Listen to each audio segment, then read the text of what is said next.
每一天，牧师陪你读圣经。今日是9月20，咱要做伙来看一段圣经，记载伫哥林多前书5章第6节到第8节。恁伫夸口无应该，恁敢毋知一撮仔甲某为何规园的面园发起来？旧的甲就拄好清气，恁才会成做新的面园。事实恁是无价的面园。咱搬过节的羊羔基督已经献做成礼，所以咱毋通用恶毒邪恶的旧家母，就用纯全真实的无价饼做祭物来修正。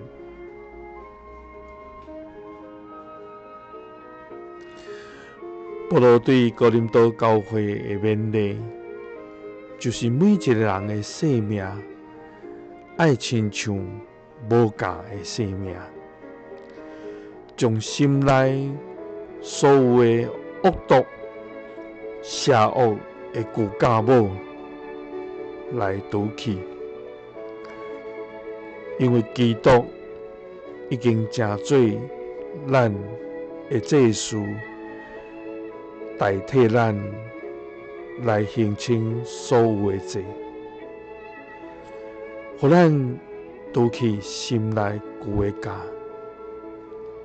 成做清气。因为当咱除去旧的性命，才有法度活出基督的款式。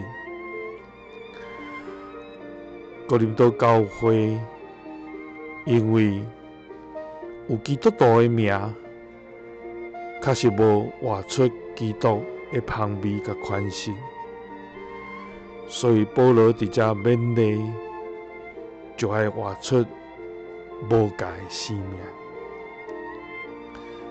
求主帮咱，互咱常常去思考，咱有除去生命内底旧的家也无？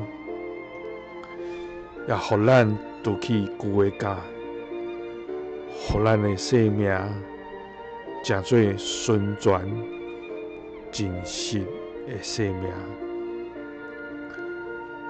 愿主的快乐，甲咱三角地地，互咱有更新的活命。